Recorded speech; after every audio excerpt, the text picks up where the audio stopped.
ছাত্র রাজনীতি নিষিদ্ধের আন্দোলন কিন্তু আমরাই করেছিলাম, লেজুর ভিত্তিক ছাত্র রাজনীতি নিষিদ্ধের আন্দোলন।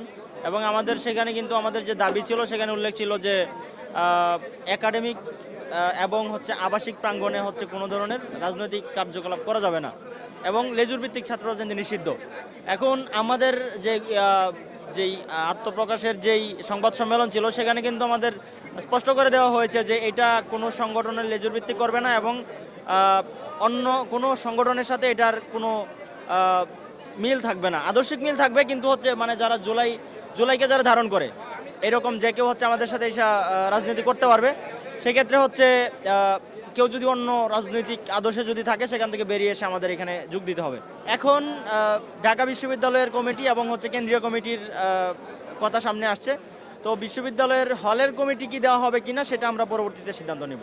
আমি ছাত্র সংগঠন নিয়ে যে ধরনের স্বপ্ন দেখতাম যে বাংলাদেশের রাজনীতি থেকে যদি ইনকাম বন্ধ হয়, ইনকাম বন্ধ বলতে যে রাজনৈতিক কার্যকলাপ চালানোর জন্য কিন্তু একটা ফাইন্যান্সিয়াল সাপোর্টের দরকার হয়, সেটার যদি আসলে কোনো সোর্স না থাকে সেক্ষেত্রে হচ্ছে মানুষ চাঁদাবাজি করে, যেটা হচ্ছে মানুষের যেই রাজনীতি কখনো মানুষের কল্যাণ বয়ে আনে না।